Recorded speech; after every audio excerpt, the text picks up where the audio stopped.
Halo guys, Assalamualaikum warahmatullahi wabarakatuh. Gimana kabarnya semua teman-teman? Semoga selalu dalam keadaan baik-baik saja. Oke, Alhamdulillah kali ini masih bersama saya Ron Saputra di Suara TKI. Oke guys, kali ini kebetulan tadi saya telepon Koko Faisal. Dan ternyata setelah saya mendengar dari percakapan tadi, banyak sekali kasus-kasus yaitu para PMI yang mendapatkan masalah di Taiwan. Dan kebetulan Koko Faisal juga menyuruh untuk saya pergi ke Indramayu, yaitu untuk mensurvei atau melihat kondisi yaitu Mbak TKW yang bermasalah. Namun ya teman-teman tahu sendiri, karena saya berada di kampung dan mungkin dalam waktu-waktu ini sedang agak sibuk sih ya, jadi mungkin saya tidak bisa. Dan mohon maaf saja kepada Koko Faisal karena saya belum sempat untuk bisa menjalankan tugas ya. Dan semoga saja nanti untuk kedepannya saya bisa ikut serta bersama Koko Faisal.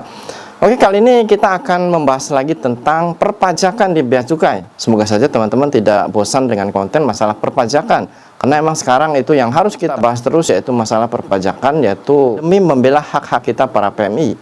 Yang mana di sini ada kejadian seperti ini. Ada salah satu mbak-mbak ya, dimintai bayar pajak oleh bea cukai karena beli kotak jam tangan dari luar negeri. Ini udah sesuatu yang sangat aneh dan sangat di luar nalar guys ya. Jadi kebetulan menurut kronologi yang saya baca tadi, jadi mbaknya itu kebetulan habis dari luar negeri. Dan kebetulan katanya di situ ada pameran ya. Ada pameran dan di situ mbaknya itu sengaja membeli kotaknya, yaitu kotak jam tangan. Yang mana di sini mereknya tidak disebutkan.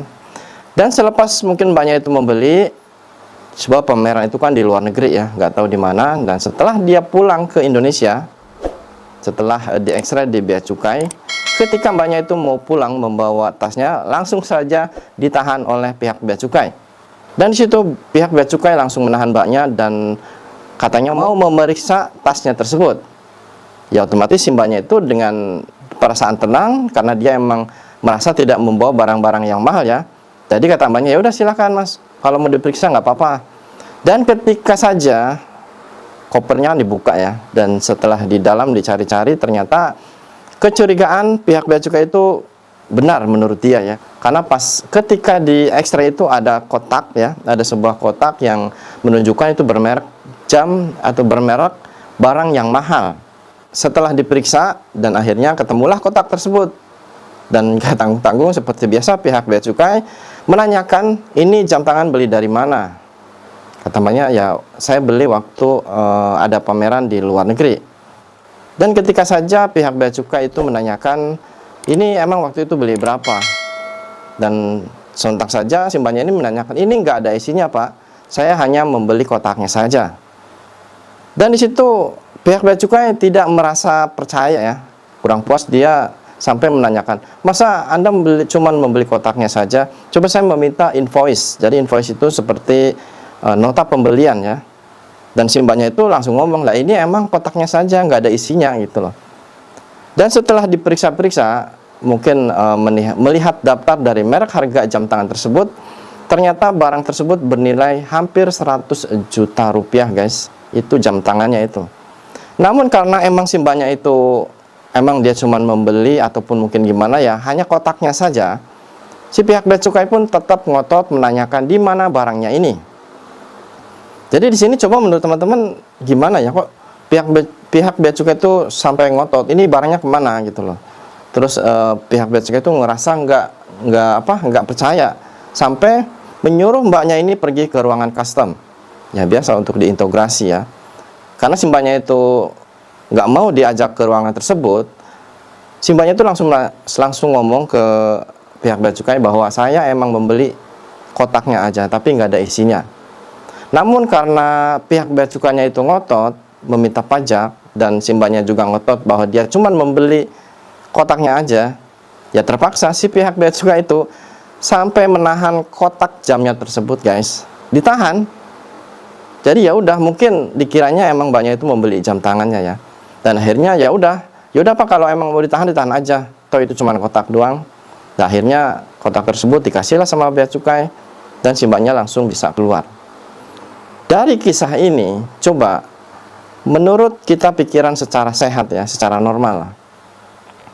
Kalau emang penumpang tersebut atau mbaknya itu membeli emang cuman sebuah kotak ya, dan emang pas digeledah juga jamnya nggak ada, namun pihak bea cukai tidak percaya dan tetap saja ngotot minta pajak. Coba menurut kalian ini sesuatu pemaksaan atau gimana? Kadang heran juga ya, meminta pajak tapi maksa. Lagian barangnya juga cuma satu loh. Kalaupun mungkin itu bisa dibawa sama mbaknya, apa bisa rugi Indonesia? Coba, menurut akal sehat kalian itu gimana? Apakah mbaknya yang salah, ataukah karena emang pihak bea cukai itu begitu rakus, selalu ingin meminta pajak tanpa ada sebab, tanpa ada alasan? Nah, jadi di sini untuk teman-teman, dari kisah ini bisa menjadi pembelajaran, jangankan cuma jam-jam yang mewah, sepatu yang mewah, ataupun barang elektronik yang mewah, cuma hanya kotaknya saja. Karena barang tersebut yang digambarnya itu barang mahal sampai 100 juta. Ternyata ditahan juga karena mbaknya tidak mau bayar pajak, padahal cuma kotaknya loh guys. Ini sesuatu yang sangat di luar nalar. Nah, jadi dari sini teman-teman bisa menjadi pembelajaran, jangan sesekali berani untuk membeli barang-barang mahal pulang ke Indonesia. Kalian beli di luar negeri, mungkin di bandara di sana aman, namun setelah di Indonesia kalian akan bermasalah. Apapun itu barangnya, yang penting di luar negeri pasti akan bermasalah. Nah, jadi di sini teman-teman, pesan saya apabila kalian pulang jangan menunjukkan orang kaya, tunjukkanlah sebagai orang miskin. Karena kalau kelihatannya kaya, apalagi berpakaian yang mahal, sepatu mahal, jam tangan mahal, siap-siap kalian akan berhadapan dengan pihak bea cukai.